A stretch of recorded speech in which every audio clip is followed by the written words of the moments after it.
Today we're at the Information Architecture Summit, and we're talking with Filip about the idea of information architecture and how it may or may not affect public policy.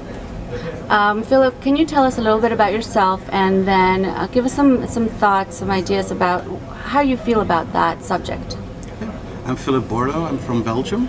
I'm an information architect, and the last 7 years I've been doing a lot of work in government, mainly working for the Belgian Prime Minister's office and different other departments, doing strategy and helping them develop information architecture for their sites. My interest is that I've grown very frustrated about the fact that technology could really change things in government, and really the powers to be are holding us back, in the sense that there is no political understanding nor the will to actually really change things. So they're okay with complaining that they're spending too much money, but if you tell them you could save money by restructuring this or that way, they have to go talk to the unions. That's Belgian situation, and to other people, and it would cost them votes, and it would be too revolutionary. So they just want to, get us to make things what they do already better, and I don't think that's the way you deal with technology. In the same way as you turn around the business when it goes online with its business, you really turn around all the processes internally to fit this new model, and the government doesn't seem to want to do that. They want to keep the model or the processes that are old and put some kind of web thing in front of it so that everybody is happy. I see. So, and in terms of making that change in the way that they think about the website, and how that might affect the broader public, is there a way that you can think of that that we might, or you might be able to affect their thinking about how this should work? Well, I can give you some concrete examples that we've already done.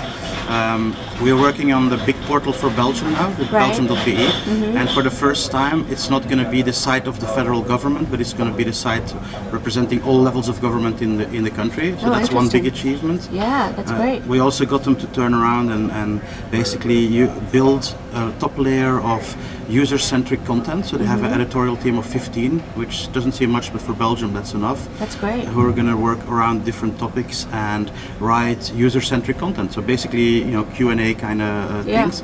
And we've built a pool underneath in which all the different levels of government can reposit their relevant content through RSS, through bookmarklets, through different routes. But they can submit information with tags, and the editors who write the Q&As just pick up whatever they think are the relevant links and then link that to their articles.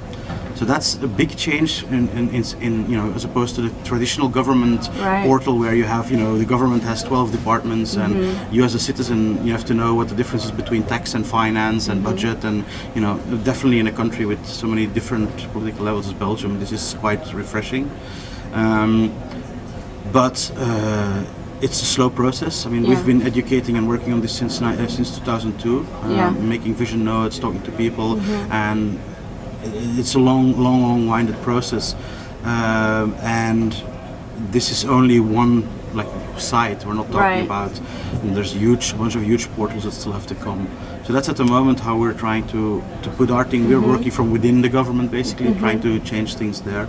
That's great. It sounds like you've made a lot of progress. We've made a lot of progress now. I mean, because this project, they've given us quite a bit of leeway, and we hope now that it will work, and that it will, because the problem is they're used to projects, and this is not a project in the sense that it's a beginning and an end. It's something you start, and it has to live, and it has to grow. And the one thing where I'm most nervous about is that their expectation of what they're getting next month when it's launched is too high. They want it all finished, and it's not. You can't finish this site. It's something that lives, and we also got them to. The homepage is like an editorial, so every 2 weeks I think they take it in the end. They change it based on the time of the year, so what's relevant for the users now, based on what's happening in the news. So basically, if there's new laws coming and so on, and based on events like if it's the beginning of the school year, it'll be about school. If it's end of the school year or beginning of summer, they'll talk about travel documents, that kind of stuff. So it's going to be like a living site site. That's great. Yeah, but the problem is we still have a couple of departments that are working against. Like, you know, they don't think they had enough visibility on the homepage and blah blah blah.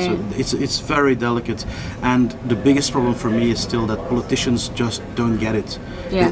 They now realize, like, they make decisions in Belgium, like they stop printing the state paper, which the new laws are announced, but the website that they have to deal to service the people that are interested in this is so archaic that there's now 3 companies that are selling you the service to find all the information that the government should be publishing. So there's a lot of work still to be done to get things right, and politicians don't have the overall vision as to how we should change it and so on. So there's still a lot to be done. Wow. Well, that's interesting, and I'm really happy that you're making such great progress.